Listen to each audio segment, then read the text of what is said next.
que vai ficar bom. Ok. Corre algum lado, não é? Não é que está com excesso de gargarejo. Então, boas tardes, bem-vindos à Unicep. Parece-me que hoje há uma série de caras novas que estarão aqui pela primeira vez, é certo? Sim. Então, já conheciam ou foi surpresa a existência aqui neste espaço? Surpresa. Unicep, Cooperativa Livre de Estudantes do Porto, fundada em 19 de novembro de 1963. Foi um centro de resistência à ditadura, com as faculdades quase todas eram aqui em frente, onde é agora a reitoria. De volta e meia aparecia a polícia a dar carga nos estudantes e aqui se refugiavam muitos, ou vinham com a cabeça a sangrar, como eu vi já depois de ter vindo de Angola em 72, aconteceu pelo menos uma vez que entrou em todo. Ajudei com sangue a correr, mas felizmente a polícia não entrou aqui para continuar a carga. Ele entrava assim a PIDE a roubar os livros proibidos. Ao princípio vinha com o mandado de captura dos livros, deixava o mandado de captura que fazia de recibo, mas depois entrava, levava os livros sem deixar documento nenhum, livros, discos do José Afonso, que hoje é estudado em várias universidades do mundo como um caso exemplar e raro de músico, não sabia música e deixou-nos aquele património fantástico de canções. E assim se foi resistindo até ao 25 de Abril, e cá estamos agora, 50 anos depois, no 61º ano de atividade. Naquela ocasião também se tentava fazer tertúlias, encontros com escritores, com músicos. Algumas foram interrompidas ou impedidas. No caso de uma, fazíamos também em cooperação com a Cooperativa Arte, com o Cineclube do Porto, com a Cooperativa do Povo Portuense, com o Teatro Experimental do Porto. Recordo-me de uma que foi no Cineclube do Porto, vinha o diretor da revista L'Esprit, de França, e nunca mais aparecia. Muito depois, para as 11 horas, veio a notícia que não tinham deixado de sair do aeroporto de Lisboa. Ao contrário, na primavera dita marcelista, António José Saraiva, que estava em França já há vários anos, deixaram-no vir nessa ocasião e fizemos em cooperação com a Cooperativa do Povo Portuense, ali na Rua de Camões, uma sessão com ele. Foi a única vez que ele falou que estava a Unicep presente também. Felizmente, há 50 anos, fazemos aqui muitas tertúlias, tem dado uma média de 2 por semana. Esta semana é uma diária, tivemos aqui sessões fantásticas a semana toda, e portanto é com uma alegria que recebo aqui o nosso associado Luís Vale. A cooperativa tem associados, acabamos de admitir há bocadinho, a número 7.939. Quem viver aqui perto tem muitas vantagens, porque tem uma grande redução do preço, e portanto vale a pena. Portanto, bem-vindos para todos, e em especial para os novos que estão aqui pela primeira vez. Portanto, a maioria, julgo, pelas manifestações de saudações à entrada, que são das relações de amizade, não é? Do autor. Sim. Portanto, não vou espraiar a falar do professor Luís Vale. Para apresentar temos Paulo Carlos Seixas e Manuel Carlos Silva. Paulo Carlos Seixas é antropólogo, professor em Lisboa, e Manuel Carlos Silva, sociólogo, professor na Universidade do Minho. Por falar em antropólogo, um parentezinho, tivemos aqui o lançamento da tese de doutoramento de uma antropóloga, Paula Godinho, que passou vários anos em Cambedo da Raia. Eu, apesar de ler jornais desde 12 anos, não conhecia, e ela passou vários anos a estudar o que aconteceu em 1946. Apresentou aqui a tese de doutoramento, Ouvir o Galo Cantar Duas Vezes, porque é uma aldeia misto Galiza, misto Portugal. O relógio na torre toca uma determinada hora e ouvir o galo cantar, e depois, uma hora depois, toca do lado de cá. Então foi dos piores crimes entre a guarda portuguesa e a espanhola. Em toda a fronteira do Vinho até Barrancos houve muitos, mas ali foram os piores. Em 46, a Unicep vai fazer uma excursão no dia 1 de junho, sábado, para a inauguração do memorial das vítimas de Cambedo da Raia. Desenvolvemos uma petição, chegou à Assembleia da República, e em janeiro último, por unanimidade, a Assembleia da República aprovou um voto de louvor pela memória das vítimas. Quem estiver disponível, ainda temos alguns lugares, há 55 lugares, ainda temos uns 15 disponíveis, Depois à saída podem vir, são 20 euros só, sai-se sábado de manhã, regressa-se do sábado à tarde. Um parênteses a propósito de antropologia. E ali está Rui Magalhães, que também é associado da cooperativa e que é o editor da Humus. Peço o favor de confirmar se os telemóveis estão em silêncio. Uma das características desta casa é que todos têm direito à palavra, mas só um de cada vez. E, portanto, vamos ouvir com a máxima atenção. Confirmo também a mesa. Está, então, a ver se Rui, faz favor. Boa tarde. Eu fiz-nos para os cumprimentar e dizer que num sábado uma assistência tão boa como a que temos aqui é de facto um estímulo muito bom, quer para o autor, quer para o editor, quer para o livreiro, este trabalho que fazemos na área dos livros. Agradecer mais uma vez ao Rui Vaz Pinto, que dirige uma livraria, que se pode dizer já histórica no Porto, uma livraria cheia de história e que sempre acolheu e acolhe muito bem as edições e as apresentações que cá temos feito. E pronto, quer dizer, este é um livro que os especialistas que estão aqui é que sabem falar dele. Da nossa parte, da Humus, é evidentemente uma grande satisfação e um grande prazer estar associados à edição de um livro que tanto enriquece o nosso catálogo. Já temos um catálogo vasto e nesta obra do ensaísmo é mais um livro que enriquece grandemente o nosso catálogo. E então vou passar a palavra aos nossos especialistas, começar aqui pelo professor Paulo Castro Seixas, desculpa. Bom, muito bem. Depois a seguir penso que falará o professor Carlos Silva e finalmente o autor Luís Valde. No final, evidentemente que é da norma que o autor se disponibiliza para autografar os livros às pessoas que o submetem. Faz parte da tradição passar a palavra à plateia. E para terminar, há um cálice de Porto de Poças, que faz parte dos 60 anos de afetos de resistência e afetos da Unicef. Isto aqui é tratar bem dos clientes. Então, boa tarde a todos. É um prazer aqui estar. Agradecer, obviamente, aqui ao Luís Valde pelo convite para falar aqui um bocadinho sobre o livro dele. Cumprimentar, agradecer e dar os parabéns por a casa que aqui tem, não é assim? Temos, é uma cooperativa, não é? Que têm, que eu ainda não faço parte deste cooperativo. Se há para dizer temos, não é? Ainda não. Também cumprimentar e agradecer por ter sido o editor deste livro, não é? É sempre muito importante que os editores se possibilitem, não é? Publicar estas obras de antropologia, umas vezes mais académicas, outras vezes menos, mas se não tivermos editores, enfim, elas não estão cá fora e ficam às vezes um pouco esquecidas na procura. Portanto, este trabalho, o que é que... Portanto, eu fiz o prefácio, portanto, depois podem ler o prefácio. Apesar de já o ter lido, não vou aqui repetir verdadeiramente o que está no prefácio.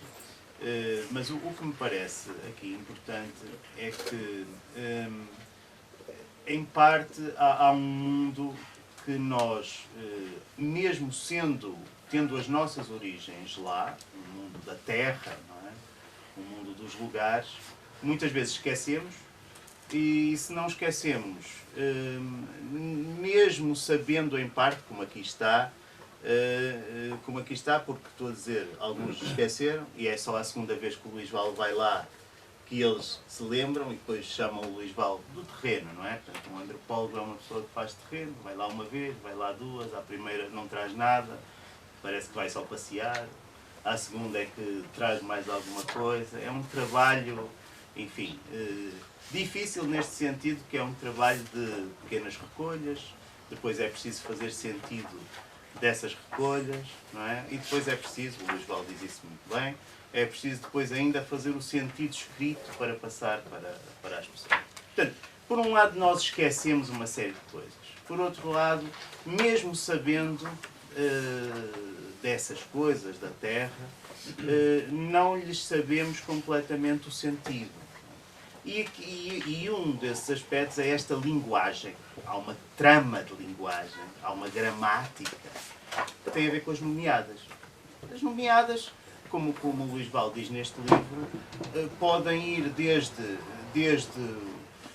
digamos, as alcunhas que as pessoas tinham, não é? E que, as alcunhas que os indivíduos tinham.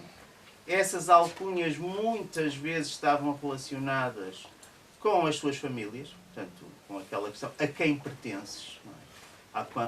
Com a pergunta, a quem pertence? Aquela pergunta, quem vai à terra depois de não ir lá muito tempo, sabe que as pessoas olham para o carro, se a pessoa vem de carro, vai ver quem vem lá dentro, as pessoas já estão a perguntar-se, não é? A quem pertence aquele ou aquela, não é? A quem pertence é, de que casa é?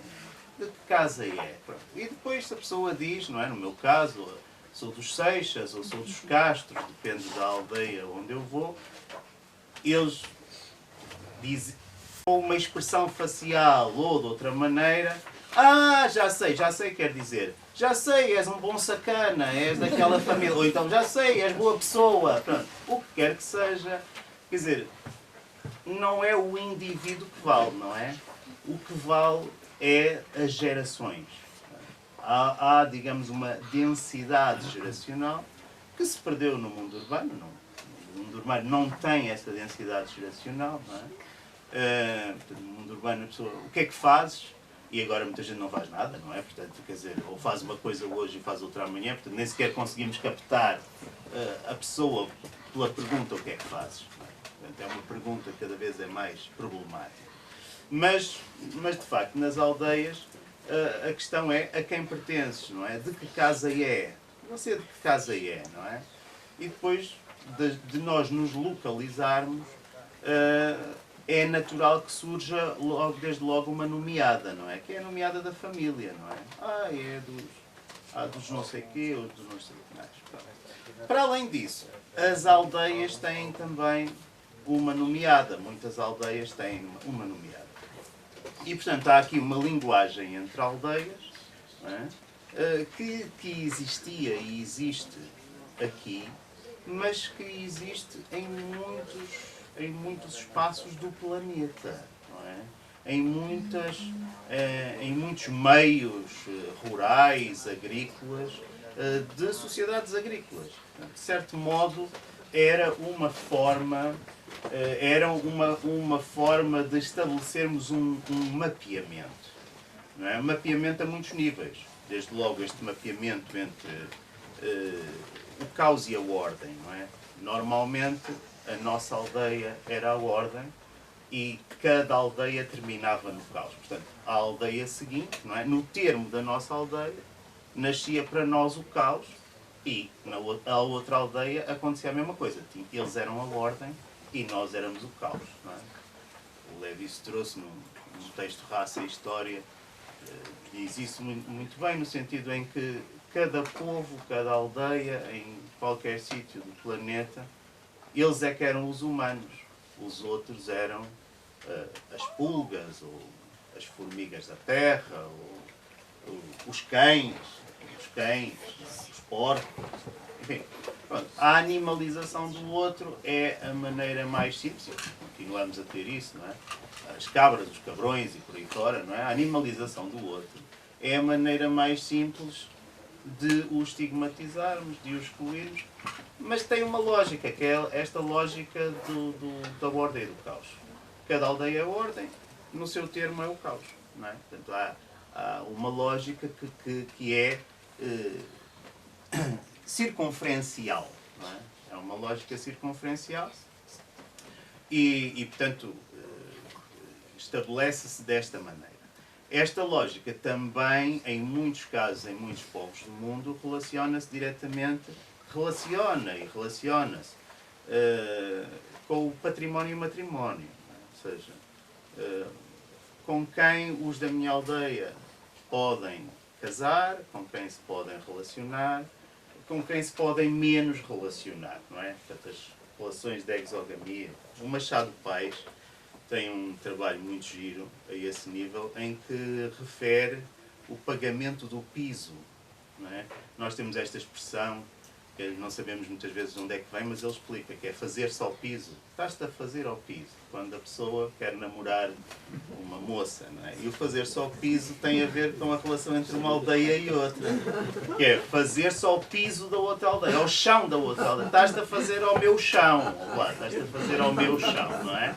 E a pessoa, quando se fazia ao piso, ou seja, um rapaz, normalmente um rapaz, não é? Que saía da sua aldeia, fazia-se ao piso de outra aldeia, portanto, queria namorar qualquer moça de outra aldeia, tinha que pagar o piso. Normalmente pagar o piso era os outros rapazes da aldeia de onde a moça era, não é? Exigiam que ele pagasse umas cervejolas, quantas vezes eles quisessem essas cervejolas, não é? Quantas vezes eles quisessem essas cervejolas.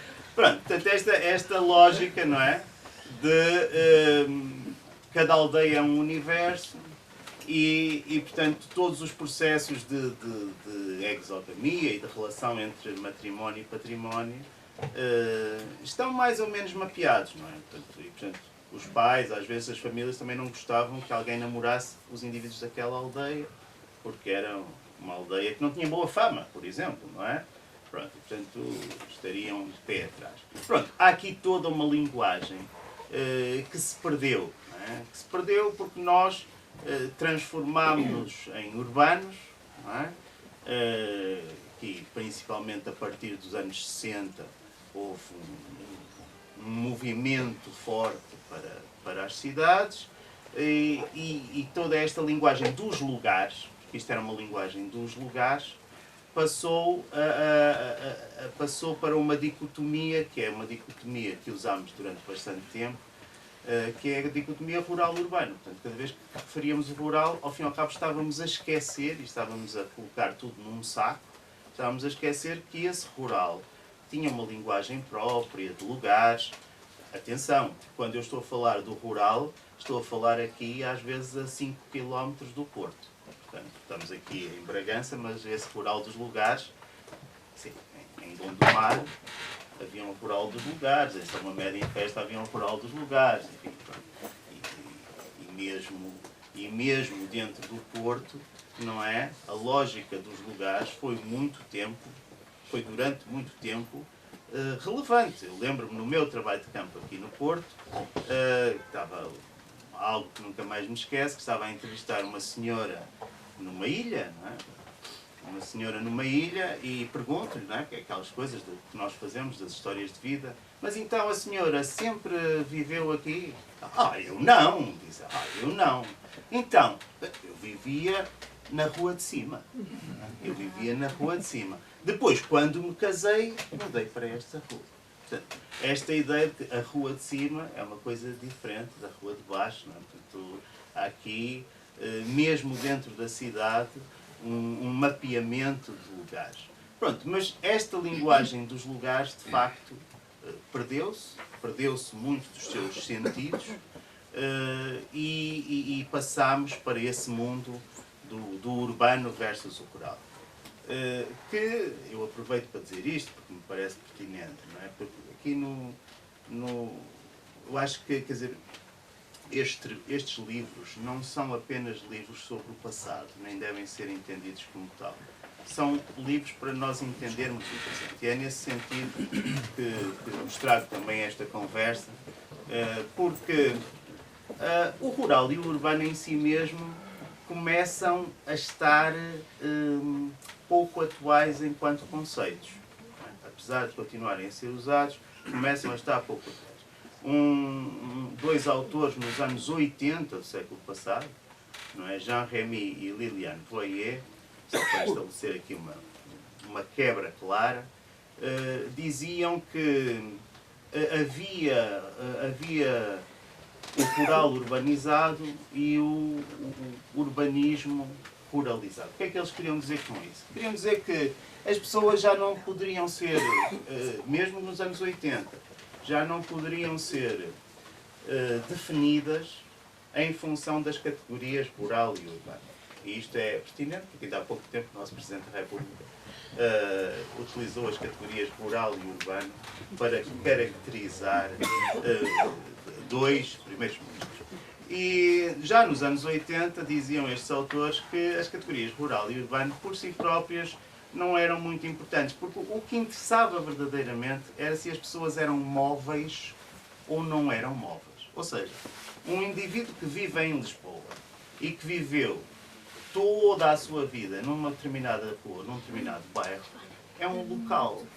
Não é por viver em Lisboa que é cosmopolita. É um local. E, de facto, há muitos lisboetas verdadeiramente locais. E um indivíduo pode viver numa quinta do Alentejo, ou pode viver em Bragança, ou pode viver, enfim, em Bragança especificamente, não é? Por causa do Politécnico, não é? E pode fazer a sua vida entre Espanha e Portugal, e ir a Salamanca e meter-se no TGV e por aí fora, e ser mais cosmopolita do que o indivíduo que vive num bairro em Lisboa durante 50 anos, sempre na mesma rua, e cuja vida é uma linha, seja uma linha de metro, uma linha de autocarro, ou uma linha no seu carro pessoal, mas a vida é uma linha. Portanto, há esta lógica do urbano e do rural deixou de ter um sentido forte enquanto categorização. De facto, a certa altura, isso está dito pelos antropólogos, mais do que urbano e rural, passámos a definir locais e nacionais, pela questão da mobilidade, antes de mais. Não é? Pessoas que são locais e que não se movem, não é? Portanto, têm uma vivência muito restrita, e pessoas que se movem e, portanto, têm mais mundo. Não é? E depois, mais recentemente, ainda temos entre os nacionais e os transnacionais. Portanto, houve aqui, e isso eu refiro aqui um pouco no prefácio, houve aqui um processo de desterritorialização, não é? Que tem basicamente o tempo das nossas vidas, não é? Quem tem 50 e tal anos, essa desterritorialização aconteceu desde os anos 60 até a atualidade. Quer dizer, uma profunda desterritorialização que tem fortíssimas consequências, não é? Fortíssimas consequências porque fomos perdendo linguagens, eu diria, para ir ao encontro deste livro, fomos perdendo linguagens, e o Álvaro Domingos, que é aqui um geógrafo também do Porto, também já disse algumas coisas que eu aqui estou a dizer, uma certa perda de sentido de uma série de categorias, não é? Mas ao mesmo tempo que perdemos linguagens, muitas vezes não renomeamos suficientemente o mundo. Quer dizer, não desterritorializámo-nos, mas não nos reterritorializamos outra vez. Não é? E eu creio, mas é isso que eu creio enquanto cidadão, eu creio que para nos reterritorializarmos temos que estabelecer aqui novas ligações entre o antigo rural, que já é muito diferente, do urbano. Não é? E porquê é que é muito diferente? Porque eu que faço mais ou menos semanalmente viagens entre o rural e o urbano, a minha sensação é esta. E por isso acho que há muitos mal-entendidos. Não é? O nosso Presidente da República também falou do Portugal profundo. Na mesma situação, na mesma tarde em que falou aos jornalistas, falou do Portugal profundo. Não sei a que é que se opõe o Portugal profundo. Será um Portugal superficial? Não é? É capaz de ser. A verdade é que quando nós hoje vamos ao rural, ao mundo rural, não é? O que quer que isso seja, se queremos fazer uma casa no mundo rural, é muito provável que contactemos com um empreiteiro que já fez casas ou em França, ou no Kuwait, ou nos Emirados. Se lidarmos com um empreiteiro agrícola, é muito provável que ele já tenha estado na Suíça ou na França. A mesma coisa com um manobrador de máquinas. os manobradores de máquinas, que também já tiveram imigrados aqui ou acolá. Ou seja, quero eu dizer que é muito mais fácil, e isto é mesmo verdade, é muito mais fácil eu falar com pessoas que têm um mundo transnacional cada vez que vou ao mundo rural do que quando estou em Lisboa. Mas os lisboetas não percebem isso. Não é? Os lisboetas acham que eles é que têm o mundo. Portanto, há aqui um engano, porque se pensa que por se viver no mundo urbano, e por se viver numa capital, por se viver primeiro no mundo urbano, já somos mais e já, enfim, temos mais mundo que os do mundo rural. Mentira. É mentira. É mentira. E por vivermos em Lisboa, somos de per si nacionais. Mentira. É mentira. Em muitos casos, de facto, vivemos no mundo urbano, tanto no Porto como em Lisboa, não é? E somos locais. E vamos ao mundo rural. E a nossa relação é com pessoas que são, de facto, que têm mundo, que têm experiências transnacionais. E, portanto, enquanto não percebermos, e eu acho que cabe também à antropologia cada vez mais, digamos, obviamente, analisar estas gramáticas que perdemos e que, em parte, deixaram de ter sentido e, portanto, têm que ser rememoradas. Mas também perceber cada vez mais que temos que analisar estes mundos que são contemporâneos, porque a antropologia é o estudo do mundo contemporâneo. Não é o estudo do passado, é o estudo do mundo contemporâneo. E como é que este mundo rural e urbano, local e nacional, nacional e transnacional, se cruza de formas complexas entre aquilo que há não muito tempo atrás chamávamos simplesmente rural e urbano, e neste momento não tem mais sentido chamarmos. Portanto, temos que cada vez mais perceber isso para percebermos desde logo Portugal. Eu acho que Portugal está em grande mudança e se não percebermos isso, podemos-nos, e creio que nos estamos a deixar levar muitas vezes, por locais que aparentemente nos representam a nível nacional. E isto é um grande problema. Não é? Termos locais que, por serem de Lisboa, ou por estarem em Lisboa, consideram que nos podem representar a nível nacional, sem muitas vezes conhecerem o país. Eu chamo a atenção, enfim, não quero alongar, mas nesta brincadeira do Portugal Profundo, tive a curiosidade, também é uma forma de análise antropológica, de ir à internet e de ver, até nas imagens, colocar Portugal Profundo no Google e ver as imagens que aparecem. E algumas das imagens que aparecem, até por jornalistas que escreveram sobre o Portugal Profundo, são imagens que parecem dos anos 60 ou de 50 do século passado. Ou seja, nada do que aparece tem a ver com aquilo que eu vos disse agora e que é a realidade, que é o indivíduo que esteve na Suíça, ou o indivíduo que esteve em França, ou o indivíduo... Enfim, não, o que aparecem é aquelas crianças, enfim, parecem estar ainda a morrer de fome, aquele indivíduo que bebe demais todos os dias e, portanto, está com o nariz vermelho e tal, não é? Portanto, o agricultor que parece que saiu dos anos 50 também do século passado, portanto, e estas imagens que nos aparecem do Portugal Profundo, nós temos que nos interrogar, mas isto são projeções de quem? Certamente projeções de alguns urbanitas que se pensam superior a todos os outros. Não é? E isto tem que ser profundamente criticado.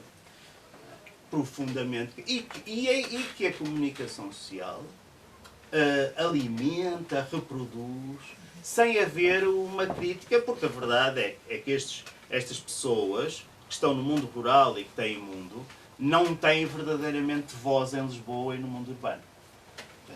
E também precisamos, cada vez mais, de dizer aos urbanitas e àqueles que estão no poder, não é, que de facto quem está no mundo rural não são neste momento as mesmas pessoas dos anos 50 e dos anos 60 do século passado. Não são. de facto não têm muitas vezes as condições para desenvolverem o país, mas se fizermos uma análise antropológica, vemos que eles vão fazendo uma vida muito diferente, digamos, dos anos 60 e dos anos 70. Alguns deles, algumas das vidas deles, surpreender-nos-iam se analisássemos à lupa. Conheço pessoas que são investidores internacionais e que são do mundo rural, não é? Ou seja, continuam as suas ligações, porque obviamente têm família na mesma. Nós deixámos família em todo lado. Têm família na mesma que estão na Suíça, na França, né? E continuam a investir lá e a comprar casas, etc. Portanto, são pessoas que continuam a ser pessoas do mundo. Portanto, surpreender-nos-iam se de facto trouxéssemos esta realidade para cima da mesa e principalmente se a mostrássemos mais aos locais de Lisboa e os confrontássemos com isso. Portanto, bom, esta conversa vai longa, isto é basicamente para dizer que é sempre muito importante analisar o património, neste caso toda uma gramática, uma semiótica, uma linguagem que tem muitas nuances.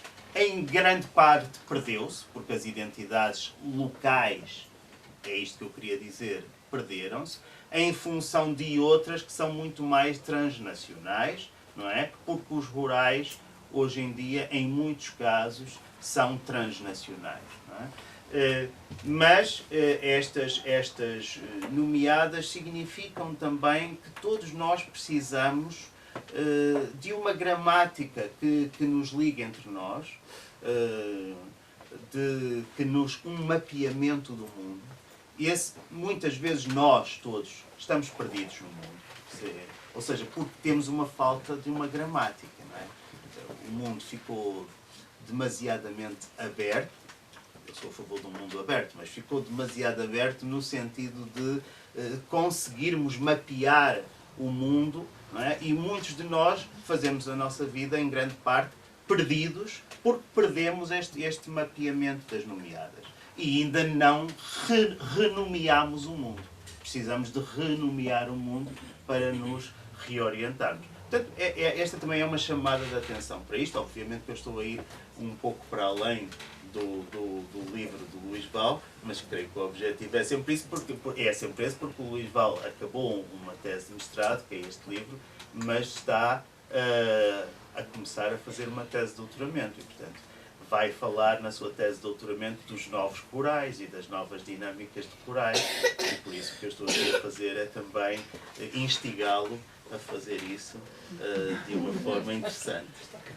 E obrigado por aqui estar.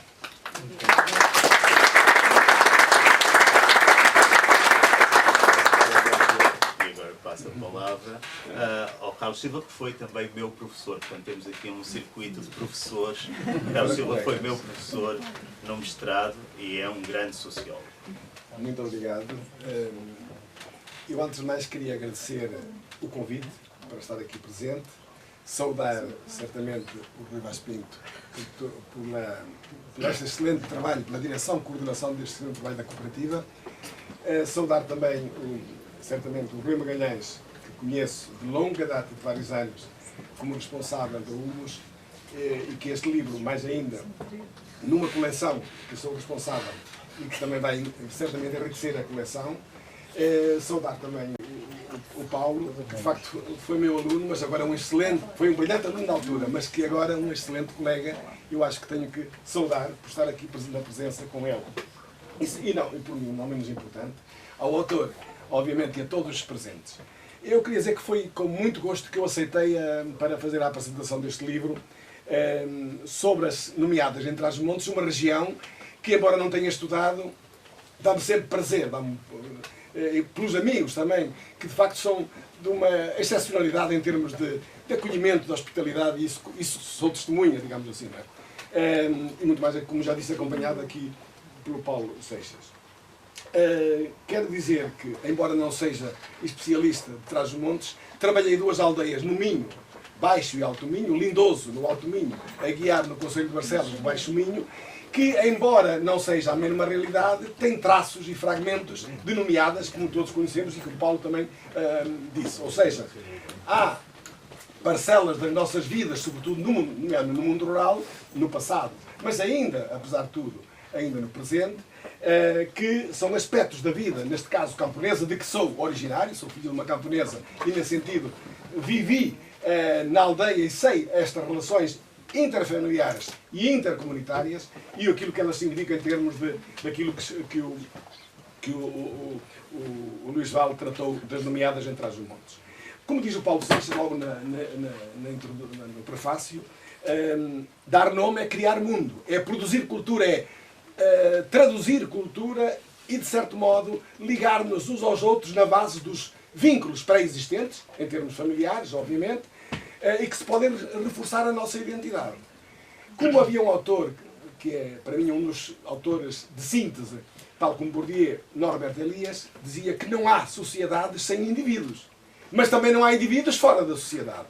Esta síntese parece-me fundamental, porque a consciência individual não está desligada da consciência coletiva. Não no sentido do Kamiano, que muitas vezes oculta as contradições e os conflitos, não é nesse sentido, mas no sentido de que a própria o conflito, a competição, digamos, as lutas internas são também realidades e que as nomeadas refletem não só o reconhecimento e a sintonia com essas nomeadas, mas também as discordâncias, a rejeição e até a estigmatização, como foi dito. Não é?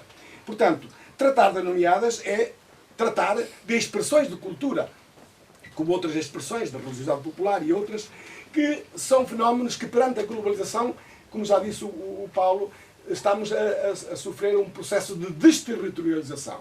Mas que importa, obviamente, reterritorializar. E o autor começa logo na primeira parte, no primeiro capítulo, por dizer, muito bem, ao que vem, por onde vai e por que vem. Ou seja, por que vem e por onde vai. Não para onde vem, que isso é outra expressão, como sabem, do velho ditador. Ele diz, o autor diz, ao que vem, por que vem e por onde vai.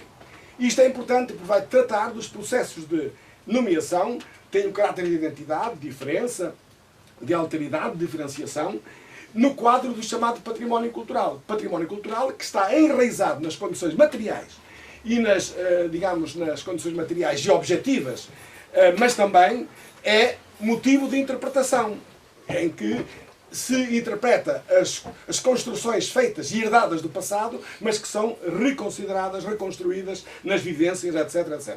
Portanto, há nomeadas, ou seja, dar nome, não só individual, mas em termos coletivos, é dignificar, é revalorizar, mas pode também ser rejeitar e estigmatizar. E isto é interessante porque o autor faz, do ponto de vista metodológico, vai buscar as obras de referência a este respeito. Leite Vasconcelos, o Abade Bassal, o Padre António Fontes e outros, mas também, e Luís Polaná, que também não esquecia-me, de facto foi um professor, colega, e que eu tive a honra de conhecer na Universidade do Minho, e para além da sua sabedoria, era boa disposição, e digamos que nos dava o Luís Polaná no Departamento de Sociologia e Antropologia da Universidade do Minho. Mas também a documentação e a observação participante que o Luís fez, justamente percorrendo as várias aldeias para a recolha empírica das nomeadas.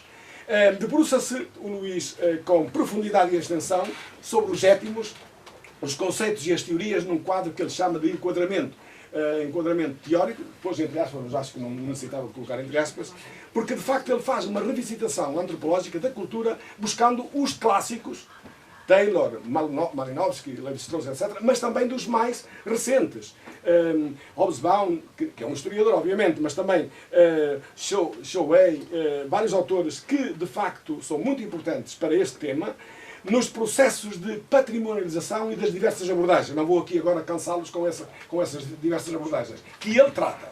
Este tem o valor de tratar as diversas abordagens a este respeito. Mas também todo o registro diacrónico dos momentos e das várias fases em que esta temática foi reconhecida a nível da Carta de Atenas e mais tarde a nível da Unesco, portanto, várias declarações a mostrar a importância a nível internacional, mas também a nível nacional. Isso já foi no século XXI. Bom, ainda que sobre um chapéu mais do enquadramento teórico, como disse, o Luís debruça-se com profundidade e extensão, numa perspectiva até interdisciplinar, deste processo contínuo de ser nomeado e ser nomeado, como um processo que eu diria de disputa também, não só de sentimento, de consentimento e de reconhecimento, mas também de disputa e de hierarquização ou de estigmatização. Vai buscar vários autores portugueses, não só além do Bourdieu, Pina Cabral, Susana Viegas, Paulo Godinho, Rui Feijó, Robert Rowland e outros, e portanto faz uma exposição não só dos nomes, mas também dos apelidos, vinculados digamos, aos pais, aos avós e outros parentes, ou então as alcunhas de que falou o Paulo já. Ou seja, alcunhas vem do árabe, alcunha, ou do signo, do latim, signo, portanto, o equivalente é o sinal, digamos. Era uma forma de identificar alguém pela alcunha. Mas que tem, obviamente, várias conotações de ordem física, psicológica, etc., moral até, mas que de facto mostra como quer os indivíduos, quer as comunidades têm formas de ser nomeadas, muitas vezes de maneira lúdica, outras vezes de maneira agressiva e até insultuosa, mas que elas são uma realidade. Realidade também ela conflitual, digamos, nas próprias aldeias. Portanto, o Luís Vale faz uma rubrica à identidade, digamos, dentro deste enquadramento, à identidade, sobretudo tendo em conta a identidade é sempre uma construção. Não só a identidade pessoal, mas a identidade coletiva. Ambas são sociais, como diriam vários autores, que ele também traz, o Berger e Luckmann, o Goffman, etc. E eu acrescentaria aqui o Herbert Mead. O Herbert Mead pode ser aqui muito importante, e outro autor também, Richard Jenkins, que fala da identidade social justamente nesta interação entre o eu e os outros. E, portanto, mais ainda, vai aqui o Luís, fala-nos da estruturação, digamos, da identidade no tempo e no espaço. Vai até buscar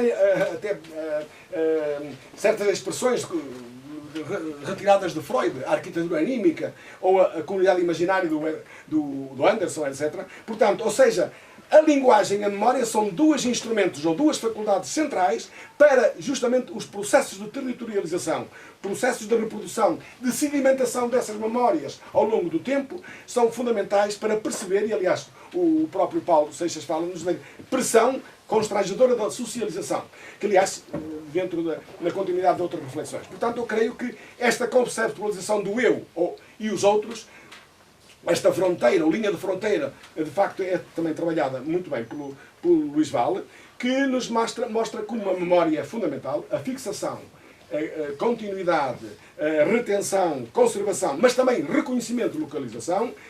Os próprios rituais, a escrita, ajudam também a essa memória, e ele convoca aqui vários autores, que não vou aqui cansá-los, mas historiadores, antropólogos, filósofos, etc., etc. Para entender a construção da identidade, a par da memória, diria que a relevância dos recursos linguísticos. Ele busca aqui dois recursos, que é a metonímia. Metonímia é uma expressão, uma designação literária para dizer, para designar uma determinada realidade, muitas vezes implícita, eu vou buscar outro termo conotado e que substitui, mas que é uma forma muito interessante de exprimir do ponto de vista da linguagem. Ou a metáfora, que também é outra forma de eu designar, digamos, uma realidade que pode ser mais complexa, mas que eu, de uma forma pictórica, retórica, dou, de certa maneira, conta de uma maneira mais simples, não é? Pela metáfora. Portanto, ou seja, ele mostra-nos as várias formas denominadas, umas consensuais, como já disse, outras em disputa e outras nem sequer assimiladas nem reconhecidas, ou porque ignoram o significado, ou porque simplesmente, digamos, são ofensivas e a pessoa recusa, pura e simplesmente. Não é? Mas ele fala de coisas muito interessantes. Eu gostei muito de ver estas coisas, que fala coisas da loiça, nota bem. Como é que, em revanche, houve ele se chamava labrego, mas é um lavrador, um camponês, que é preso pela guarda quando chega lá, e então os locais põem a guarda republicana ameaçando-la de ir de canga para lavrar. Acho que isto de facto, a resposta acho que é brilhante, digamos. Como é que os locais se rebelam contra a guarda republicana para lavrar digamos, já que agora prendeu este que é nosso, este lavrador, ou este camponês, agora esta é a resposta. A burra da Valeda, portanto, que é quando os carvoeiros prendiam a burra e portanto, iam para as tavernas, etc. E as capadeiras dos rebordãos, lá para Bragança, não é? Creio eu que é. Sim. Portanto, em que um galego que se espavoneava dos feitos sexuais que tinha com as mulheres, elas responderam muito bem. Vamos capá-lo! Não há hipótese. A resposta é brilhante. Bom, mas isto é só alguns exemplos, mas de facto isto é brilhante. Vale a pena, portanto, ler. Eu estou só apenas a instigar para que leiam um livro, porque de facto vale a pena. Mas depois, sobre os tipos de ligação que ele tem dos residentes na difusão do conhecimento, ele fala dos residentes, sedentários e presentes. É o padre, ou os padres expulsores, o guarda fiscal, o diabo, mas também os médicos, o barbeiro, o pastor, etc. Presentes de maneira constante ou de maneira intermitente, o catador, o ferrador, etc. E os intermitentes, que eram os nómadas e os ausentes. O contrabandista, que era ilegal, mas era bem estimado, porque era muito importante para a economia local, obviamente. Os ciganos, e aqui eu gostei também, mas gostei que houvesse uma palavrinha de mostrar o preconceito. E o preconceito está no próprio Abade Vassal, no Padre Fontes, e por aí fora. E eu fiquei um bocadinho... Acho que... Não, estou a dar uma sugestão. Sim, talvez na segunda edição, eu acho que uma notinha ficava bem. Porque ele tem... Notem bem que ele chama-lhe das coisas mais preconceituosas acerca dos ciganos. Não tenho aqui agora, mas posso talvez ver. Mas em todo caso, foi aqui a única coisa que eu gostava que foram retratados de uma maneira demasiado negativa, e acho que poderia haver aí um contraponto a mostrar que os ciganos não são retratados como vagabundos, que não querem trabalhar, que não sei o quê, aquelas coisas. Aliás, eles são nómadas. São nómadas porquê? Porque eles querem. Já se perceberam que não é porque querem, é porque são escorraçados. Como são escorraçados, eles têm que ser nómadas, obviamente. Já perceberam também isso, não é? Isso é importante a desconstruirmos estas... que, aliás, até havia um regulamento, até mesmo depois 25 de Abril, que era a perseguição aos nómadas. Os nómadas eram os ciganos. Mais uma vez, ainda, apesar do avanço que foi a Constituição, ainda se mantinham resquícios aí digamos, de alguma estigmatização em relação aos ciganos. Bom, mas acho que... Sabem esta pequena nota, obviamente, essas coisas, digamos, também servem para isso, mas eu gostava de dizer que, sobretudo, o trabalho tem um enorme valor, um enorme mérito, como disse, porque relembrar o tempo passado é buscar aquilo que nós encontramos como importante para reter e para não perder esse valor intrínseco do património em termos etimológicos, semânticos, culturais, etc, etc. Portanto, é porque existe o risco, ele fala do risco da extinção, mas ele diz, não, é possível ainda reconstituir, consciencializar para que a nível local, regional e até nacional, porque não, dar a importância que tem este património cultural e material. Portanto, depois fala-nos da cultura, etc, etc. Eu não vou aqui alongar muito, mas, sobretudo nesta viagem teórico-conceptual, procede a uma reflexão sobre a globalização e a criação das localidades. Porque há vários autores que dizem que a globalização teria começado primeiro com os portugueses. Portugal e os portugueses seriam os primeiros que iriam construir a primeira globalização no mundo. Embora também se diz que foram as características locais que teriam dado lugar a essa globalização. Mas, independentemente agora desse debate, há um debate até que diz que a globalização teria começado no século XV, XVI, outros que falam de finais do século XIX, princípio do século XX, que seria o imperialismo, e outros que falam dos anos 70. Não vamos debater isso, mas já acho interessante que neste debate, que o sistema dominante quer, no sentido de homogeneizar, aqui o Luís Vale vai na corrente, digamos, que eu diria de Yanni, de Guinness e outros, que diz que a globalização, implicando desterritorialização, obviamente, implica e provoca heterogeneização e até indigenização, como diz o Apadurei, ou proliferação subalterna de diferenças, como diz o Stuart Hall. Portanto, ou seja, ele mostra a importância das culturas locais e como elas podem justamente serem o contraponto importante a esse fenómeno da globalização. Outro conceito fundamental, o conceito de tradução cultural, como digamos, contato, experiências, digamos, com os outros, e traduzir essas outras culturas em outros termos, em termos semióticos, etc. Mas mostra como quer o tradutor, quer o etnógrafo, que é ele, não é? Ele e outros, de facto, dão aqui um importante papel na mediação, justamente, para evitar o etnocentrismo. olhar, como foi o Paulo mostrou muito bem, os lisboetas etnocêntricos, que são o centro do mundo, e a nível internacional também existem americanos e outros que também pensam que são o centro do mundo, não os americanos em si, muitas vezes pelo menos os poderes económicos e políticos, mas que, de facto, vindo aqui relacionado com o Paulo Seixas diz, linguagem, representações, práticas e poder, mostra aqui várias perspectivas importantes a este respeito. A terceira parte, que é a parte final, mas não menos importante, porque é aquela que ele traz o cunho da sua investigação, a viagem etnográfica pelo território, representou uma recolha de etnográfica, obviamente documentação de fontes secundárias, como já falei, e da própria recolha empírica em várias aldeias, nas diversas comunidades, as práticas de entreajuda, que nos Trás-os-Montes chama de tornageira, mas também as disputas interfamiliares, intercomunitárias, as nomeações, etc. As alcunhas e as nomeadas, de facto, que podem ser de caráter antroponímico, como dissemos, indo a buscar os nomes dos pais, dos avós, etc., etc., como já dissemos, ou então, ou de etnias. Também existe, por exemplo, a Querção, portanto, terra de judeus, ou na base da arte ou do ofício, e depois de caráter toponímico, dos lugares, das ruas, das canelhas, por aí fora, propriedades, lameiras, etc.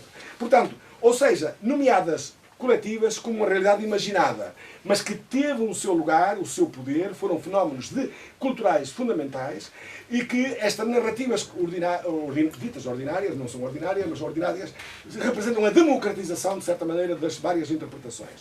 Portanto, eu diria que as nomeadas coletivas são um património imaterial que importa cuidar, até contrariar a sua extinção ou desaparecimento, porque elas são importantes, porque o universo, o passado e o presente e o futuro fazem parte da mesma realidade. Portanto, nós temos que conservar esse passado naquilo que significa ainda hoje para o nosso presente, e que nós temos que, e isso é o apelo também que o autor faz, para incentivar os processos de patrimonialização na certificação dos produtos alimentares, na territorialização do território, Valpassos como capital dos folares, Vinhais dos fumeiros, etc, etc. Portanto, a proteção da paisagem fundamental, a musealização das setores de atividade, lagares de azeite, casas de linho, moinhos, etc. Os certames temáticos e cíclicos, a transformação dos equipamentos públicos, por exemplo, casas de guardas florestais, etc. A folclorização efêmera dos eventos, os Politeiros de Miranda e outros, as publicações monográficas, etc, etc. Portanto, para ver aqui, e não amassá-los muito, eu gostava de salientar a parte final, em que a tradução cultural no terreno, e do após, em que ele faz uma observação do trabalho de campo muito interessante, porque o trabalho de campo não alcança tudo, mas a partir da teoria é importante para situar o local, porque o local classifica e escolhe, de certa maneira, também hierarquiza também por vezes, mas que nos permite ver essa diferença e a tradução cultural das várias línguas, das nomeadas coletivas, possibilitam um jogo de espelhos entre as várias comunidades, e como as pessoas se auto e hetero-identificam. Portanto, algumas foram mesmo muito interessantes. A Burra da Aveleda no Conselho de Bragança, digamos a segunda do Carção sobre terra dos judeus, etc, etc. E os marranos também nas aldeias dos marranos. Da consciência à amnésia. Portanto, a preocupação dele é certamente ver como, sendo nomeadas coletivas constituintes de uma identidade individual, mas também sobretudo comunitária, elas existiam, eram utilizadas, tinham significados, etc. E são elementos estruturantes da própria consciência coletiva destes povos. Portanto, eu diria que com o tempo isto pode dar-se lugar à desestruturação e até gentrificação, sob os golpes daquilo que chamamos a modernização.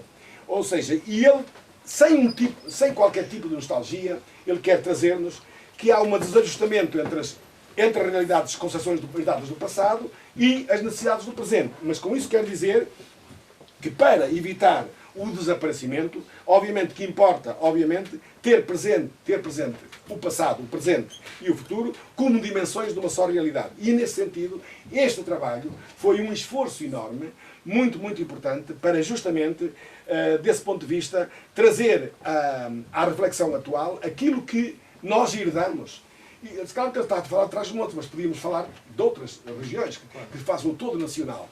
E nesse sentido é muito, muito importante este trabalho que quero saudar, o Luís, que eu não conhecia nos seus trabalhos, pessoalmente já o conhecia há muito tempo, mas que quero saudá-lo justamente porque me deu muito prazer esta leitura. Portanto, a todos, muito obrigado.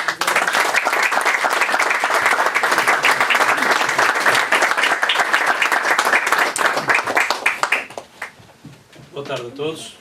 Eu acho que já não há muito mais a dizer, está tudo dito. Obrigado por terem vindo.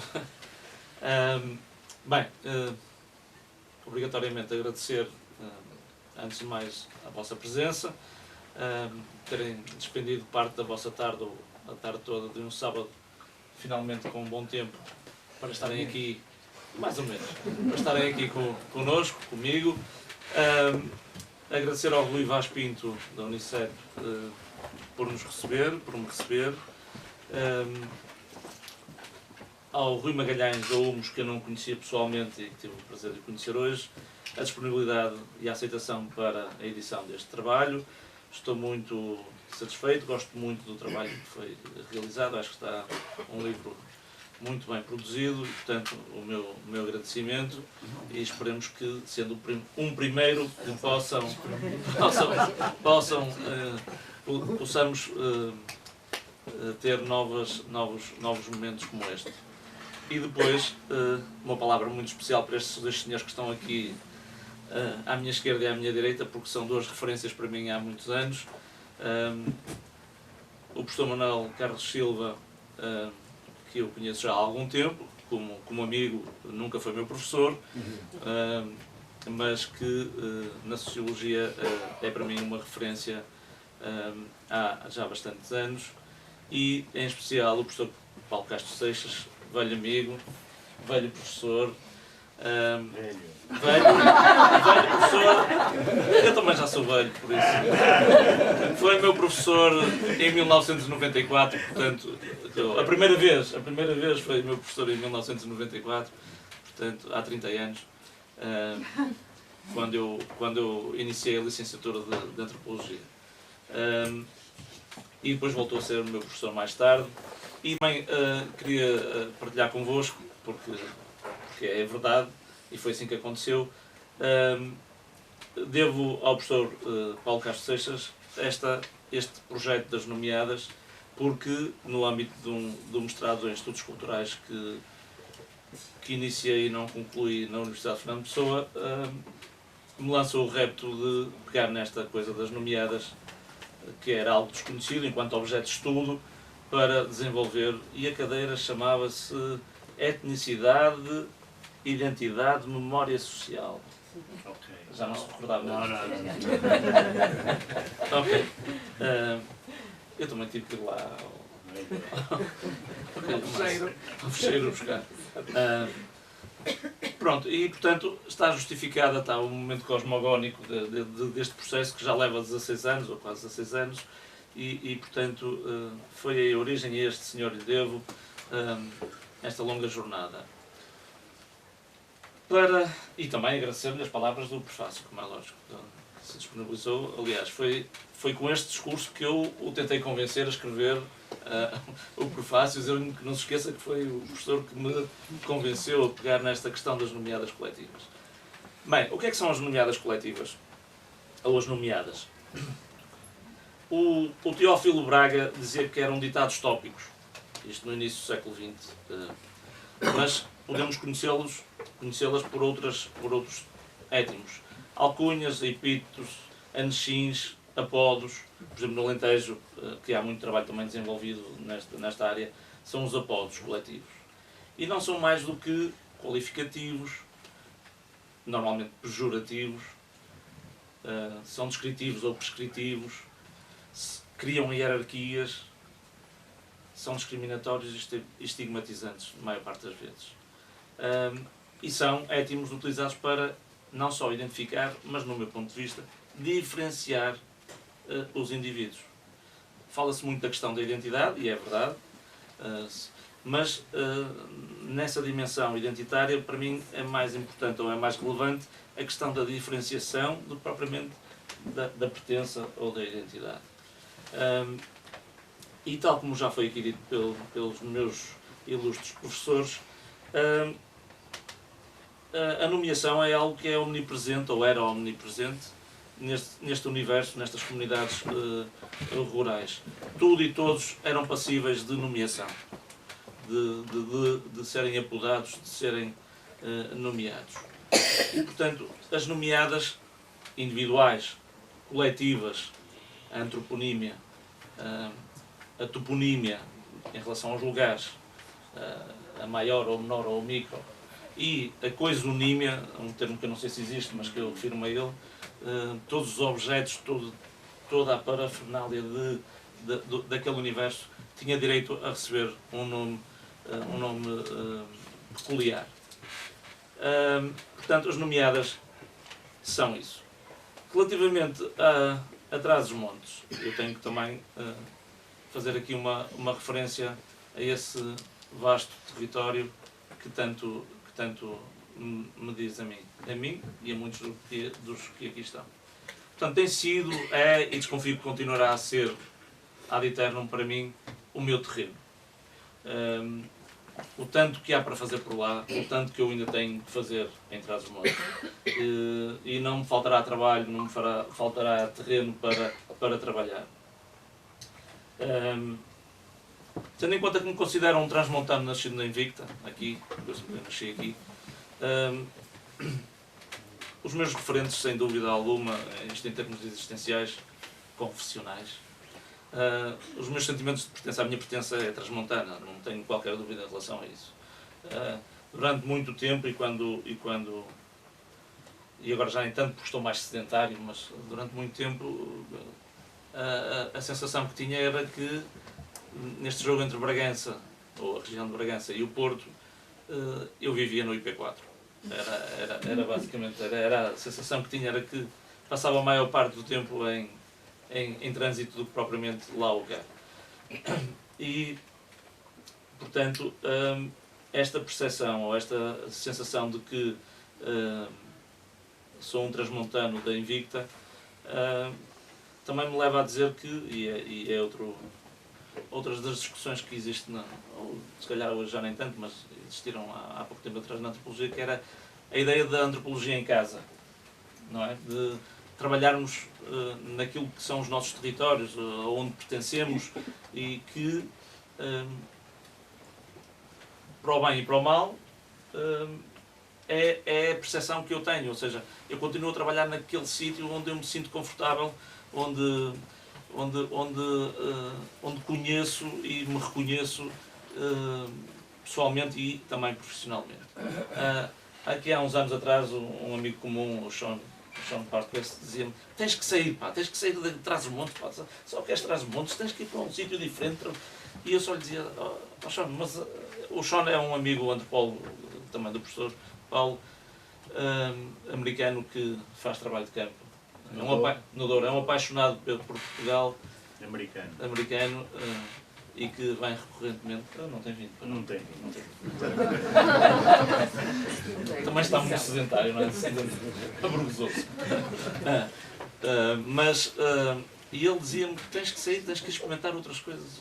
Está bem, eu experimento tudo o que for preciso, mas tenho tanto aqui que fazer, ainda não esgotei as possibilidades. E, portanto, continuo a sentir-me muito confortável em Trás-os-Montes e, portanto, é por lá que tenciono continuar. Mas, voltando à conversa da antropologia em casa, há riscos inerentes e até portanto, esta proximidade traz consigo riscos epistemológicos, se quiserem, como a racionalidade que é suposto muitas vezes, ou que se procura e muitas vezes não se consegue, e um tal distanciamento emotivo, afetivo daquilo que estamos a estudar. E, portanto, há esses riscos e eu estou consciente deles.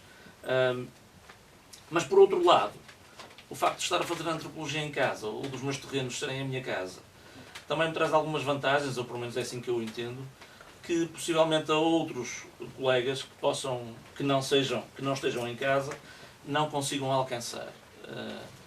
Determinados momentos, determinados comportamentos, determinadas intimidades que eu, por me considerar um local, posso aceder ou posso compreender ou consigo interpretar de uma outra forma ou com uma outra intensidade que estranhos ao território possam não conseguir e lhes possa escapar. Portanto, Trás-os-Montes enquanto origem, enquanto partida, enquanto destino, enquanto chegada. E acho que já não sairei muito disto, naquilo que me resta. Relativamente ao livro, e já estou a falar em Trás-os-Montes, já estou a referir-me ao livro em si, eu não vou sair do nome, aquilo que tenho para dizer resume-se ao título do livro e ao subtítulo. Portanto, Trás-os-Montes está explicado, nomeadas coletivas também. Património, subtítulo. Sim, a tese deste trabalho acaba por ser, eu considerá-las um património, ainda que intangível, não é? E ainda que em desaparecimento, em desuso, que importa pelo menos registar. E portanto o esforço também foi esse. Não vamos conseguir salvá-las, nem este trabalho, nem outros trabalhos que... Portanto, elas perderam a sua função social há algum tempo, ainda é possível encontrá-las, ou o seu uso, muitas vezes espicaçando ou provocando. Isso é coisa dos antigos. Pois, mas eu estou a falar com pessoas de 70 ou 80 anos, portanto, os antigos referem-se a gerações anteriores. Mas eles também já são essa antiguidade, já pertencem a essa antiguidade. E, portanto, não tenho qualquer dúvida em considerá-las como património. As metáforas, enquanto recurso estilístico, porque, de facto, a utilização destes recursos estilísticos demonstra, quer dizer, ao ler Abade Vassal, ao ler Leite Vasconcelos e naquilo que eram as listagens que eles produziram sobre estes étimos, não deixa de ser fascinante a capacidade criativa e de improvisação daquelas pessoas, muitas vezes sem qualquer tipo de instrução, não é? Não sabemos há quantos séculos atrás, e que atribuíam estes nomes a uns e a outros. E, portanto, surpreendente, e acho que de uma forma a capacidade para utilizar uma metáfora em pessoas que não têm qualquer instrução, analfabetos, acho que é de registar, e acho que é uma das características destas nomeadas, é a utilização desses recursos estilísticos, e nomeadamente, em particular, da metáfora. A questão identitária, já foi aqui referida, é se calhar aquilo que chama mais a atenção, porque de facto as pessoas identificam-se ou sentem-se identificadas com, ou não, com essas formas peculiares de nomeação, mas acima de tudo, e como referi há pouco, parece-me mais importante realçar ou relevar a segunda característica, que é a diferenciação. Ou seja, a ideia da alteridade, ou seja, a consciência de que existem outros, que podem não ser ou podem não viver da mesma forma que eu vivo, que podem não precisar das mesmas coisas para satisfazer as mesmas necessidades. E, portanto, isto naquele jogo de espelhos, como aqui o professor Carlos Silva dizia há pouco, entre as aldeias, é muito significativo.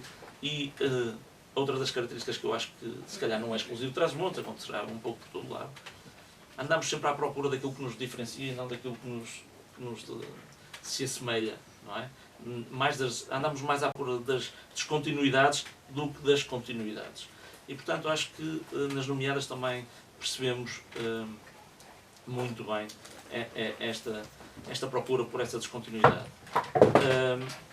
E, portanto, também referir que os momentos ideais, ou os momentos que são mais facilmente perceptíveis para esse jogo da alteridade, para esse jogo de espelhos, tradicionalmente eram os momentos em que os indivíduos das diferentes aldeias se encontravam, por exemplo, ao ir à feira mensal ou quinzenal ou semanal na sede do concelho, à ida nesses dias ou noutros ao médico ou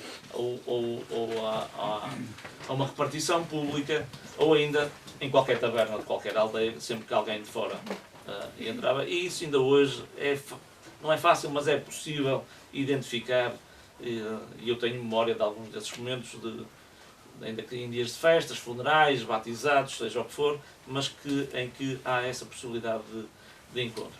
E por último, a questão da tradução cultural. Como que temos a aldeia A, temos a aldeia B, e depois temos um momento de encontro, num terceiro momento que o Baba, ou Mi Baba, designava de terceiro espaço, e parece muito feliz essa metáfora também, a utilização desse, porque de facto é uma outra coisa, não é A nem B, será C ou outra coisa qualquer. Ou seja, locais onde eles se encontram, onde trocam os seus mimos, de uma forma ou de outra, e se atribuem os seus epítetos, as suas nomeadas, que por sua vez, para quem estiver contextualizado e estiver a ouvir, perceberá logo o que aquilo quer dizer. Se alguém chegar a uma taberna e disser, olha lá vem o galgueiro, se calhar para qualquer uma das pessoas que aqui está, não significa nada. Mas para quem estiver contextualizado, significa que essa pessoa que entrou é da aldeia de Ouselhão, mas não significa só isso. Significa também um conjunto de atributos que são reconhecidos ou que são atribuídos a esses indivíduos dessa aldeia. Galgueiro, alguém que fala demais. Que fala muito. Ok? Pronto. E portanto, é este jogo de tradução. Não linguística, mas também linguística, mas acima de tudo cultural. E portanto, pareceu-me também relevante, neste trabalho que durou este tempo todo, também esta componente da tradução, porque acho que é algo que está muito, muito presente. Neste jogo de tradução, e com a utilização destas nomeadas, estes sétimos, não se conhece ou não se reconhece todas as características de cada uma das aldeias. Há partes ou há certas características que não são reveladas com estes. Ou seja, a utilização das nomeadas, as pessoas, mesmo contextualizadas, não ficam a saber tudo sobre essas outras comunidades. Ficam a conhecer um bocadinho algumas das características desses indivíduos de outras comunidades. E, portanto, de alguma forma está apresentado, através do título e do subtítulo, o meu trabalho e esta edição. Em relação ao livro em si, portanto, é um encerramento de um capítulo, de um ciclo de mais de 15 anos, portanto, fechei a porta, à partida não volto aqui, nunca se sabe, não é? Mas à partida há outras coisas para fazer, e portanto é assim que eu quero, portanto, fiz alguma pressão, tentei editar este livro de alguma forma para poder arquivar no arquivo morto este material, ainda que não saiba o que pode vir a acontecer.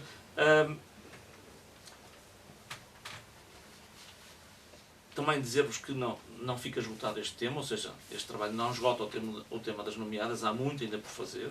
E também vos posso dizer que foi uma frustração e que eu senti logo desde o início, é que eu gostava muito de fazer um mapeamento, percorrer os 12 concelhos do Distrito de Bragança, de aldeia em aldeia, a perguntar. Fiz em alguns sítios, fiz de algum trabalho de campo, mas cheguei à conclusão humanamente impossível, não podia estar aqui a vida toda, que era muito difícil conseguir. E teria que regressar muitas vezes aos mesmos locais e, portanto, era humanamente, ou pessoalmente, neste caso, impossível. Mas acho que era um trabalho muito interessante, naquilo que já foi dito aqui, nesta tentativa de salvaguarda, pelo menos enquanto registro, esse mapeamento ser feito. Era um trabalho que, por exemplo, as autarquias locais poderiam abraçar e que acho que não era meritório e necessário. A ambição que posso ter com este trabalho, para além da ambição académica, não é? Daquilo que já está feito e daquilo que significou, era que chegasse às mãos desses tais responsáveis, locais e regionais, e que eles pudessem fazer alguma coisa com isto, nem que fosse pagar a meia dúzia de miúdos para andarem pelo território, jovens estudantes, que fosse fazer este levantamento, porque acho que mesmo no Concelho de Bragança, que já está praticamente tudo feito, há aldeias onde não se conhece, mas eu acho que não se conhece porque nunca ninguém lá foi e nunca ninguém procurou saber. Mas eu acho que não há qualquer possibilidade disto sobreviver, ou seja,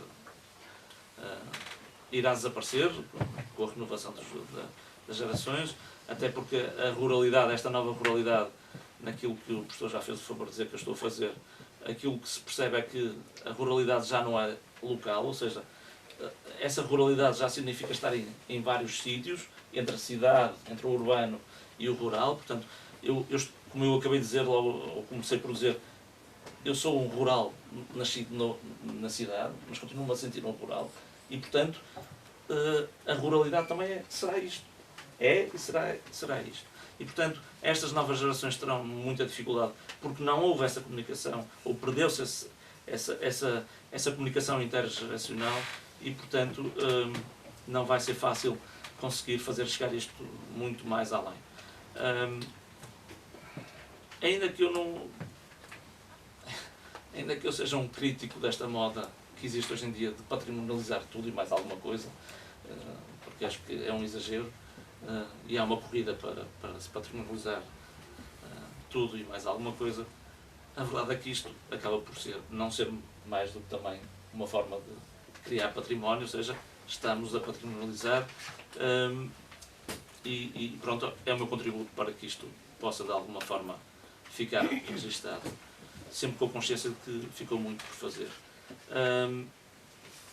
Um comentário às palavras do professor Manuel Carlos Silva, relativamente ao Leite de Vasconcelos e ao Abade Vassal. Vacas sagradas, portanto não se toca, não se mexe, e portanto há um esforço enorme, ainda que, claro que sim, que tem razão naquilo que diz, mas de facto aquilo que eu faço é citá-los, não é? E, portanto, mas de qualquer forma o trabalho deles é muito meritório, principalmente o do Abade Vassal naquela região, porque depois isto funcionava em escala, não é? O Abade Vassal tinha informantes pelas diferentes concelhos, diferentes aldeias, que informavam o Abade Vassal, e o Abade Vassal, por sua vez, informava o Luís Polanau, ou informava o Leite Vasconcelos, e portanto isto depois era em escala. E os erros que passavam e cristalizavam. É isso. E pronto, obrigado por terem vindo. Era isto que tinha para partilhar.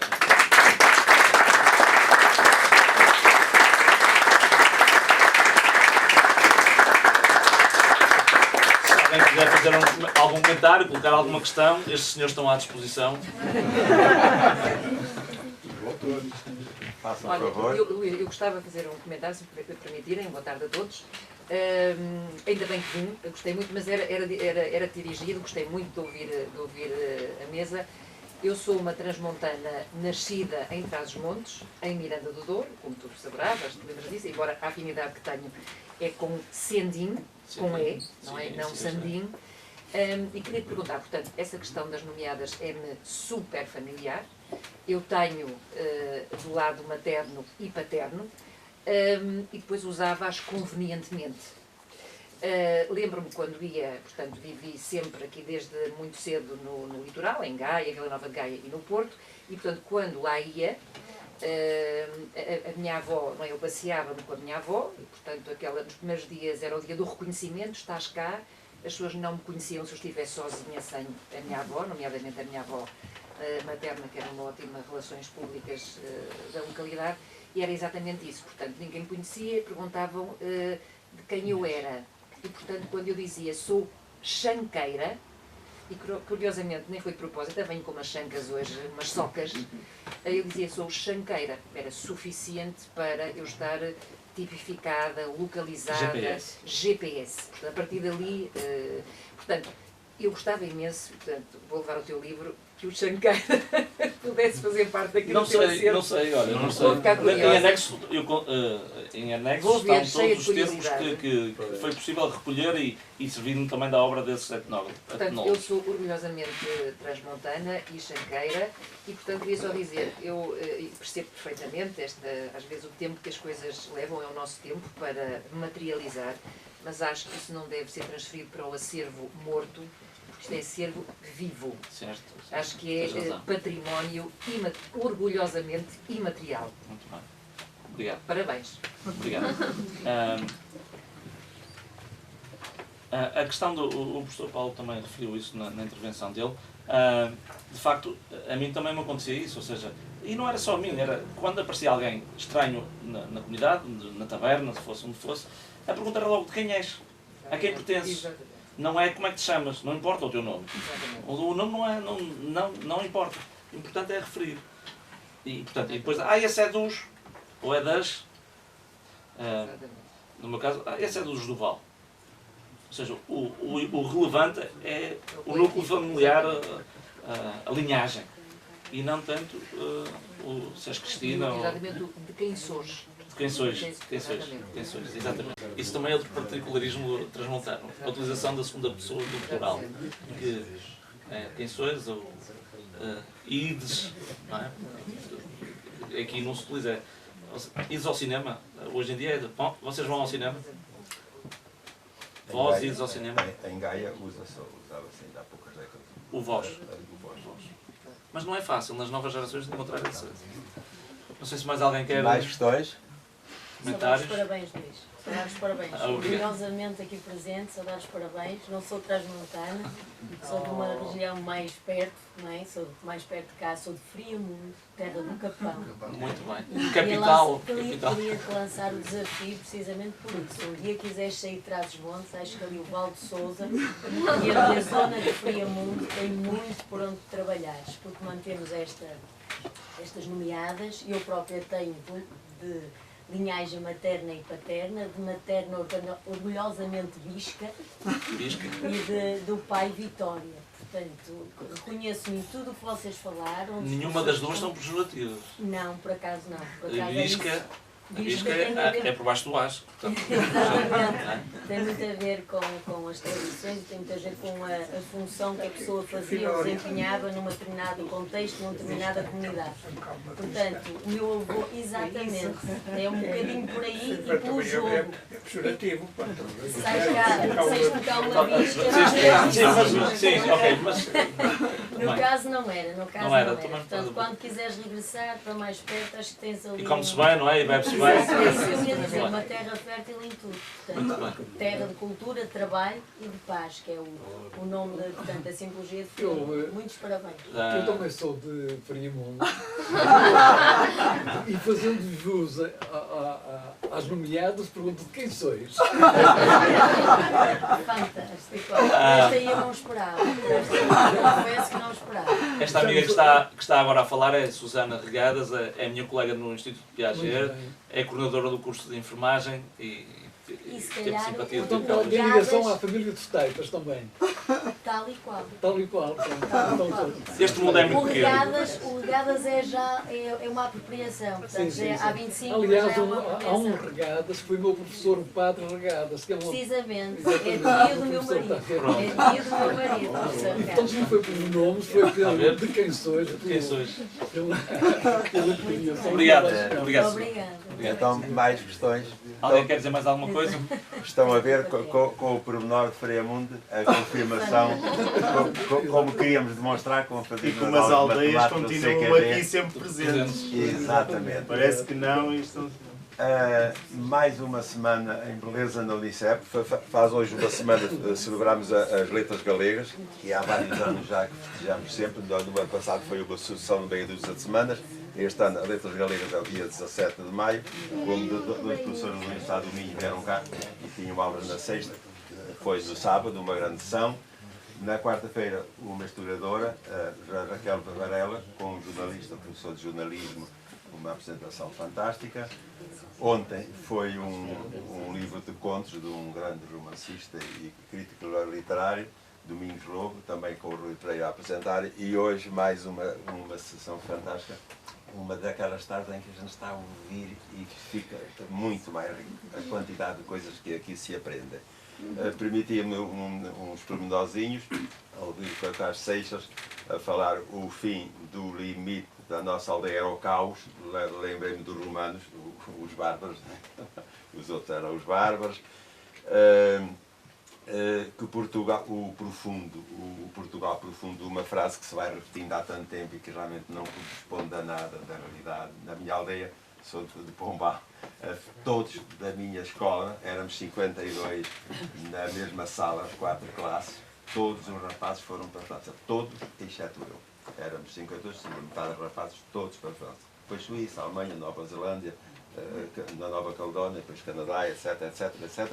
e, portanto, o Portugal profundo não é nada aquilo que nos dizem. Vinha hoje para aqui a ouvir um programa de rádio com 2 professores catedráticos, uma jornalista muito nomeada, e que são teoricamente são diferentes, mas é um mático de escola do que nos dizem, e repetem várias vezes mandato em vez de mandado, confusões tão fundamentais num programa de rádio, né? Conceitos fundamentais de direito, mas isto é repetido todas as semanas. Né? O Carlos Zeito, o Carlos Silva, filho de camponesa, eu também sou filho de camponesa e de camponês, e vejo a importância do que foi dito aqui. Lembrei-me, está aqui este piano, que um nosso associado que faleceu com o Covid, Luís Henrique, temos ali a 5ª edição da Gulbenkian, do Manual de Acústica, que Arnaldo Trindade dizia que era a Bíblia da acústica em Portugal. Foi apresentar-me ao Sr. Domingos Costa, dono da Lamiré, que é a maior empresa de música na cidade do Porto, para me fazer um preço especial num piano, porque fazia falta aqui um piano. Eu nunca o tinha visto, nem sabia que era o nome dele, ele não conhecia a Unicep. Apresentou-nos, deixou-nos só, tinha lá dezenas de pianos, começámos a falar de Barcelos, o que fazia, trabalhou na agricultura, como em Pombal, toda a infância e a adolescência, a tocar a vaca para tirar água, para regar o milho, igual a mim. Ao fim de 20 minutos, eu disse que oferecia um piano ao Unicep. O problema tem a ver com a identificação. Portanto, este piano deve-se a um senhor, do Domingos Costa, que depois da afinidade e recordar da identidade que sentimos um com o outro,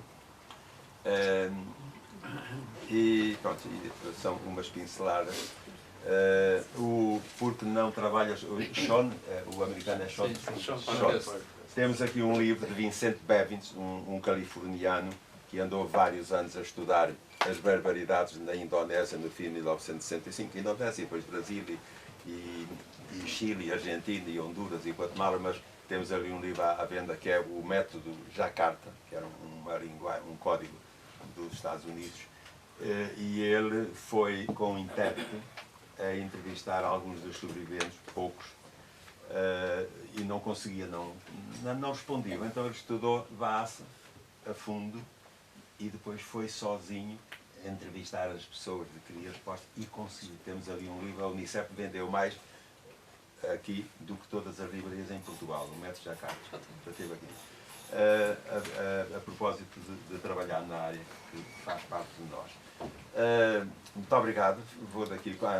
Estavam aqui uns jovens que diziam que não gostam de ler, etc. Vejam as coisas que se aprendem quando estamos rodeados de livros e de professores que sabem o que dizem, não é?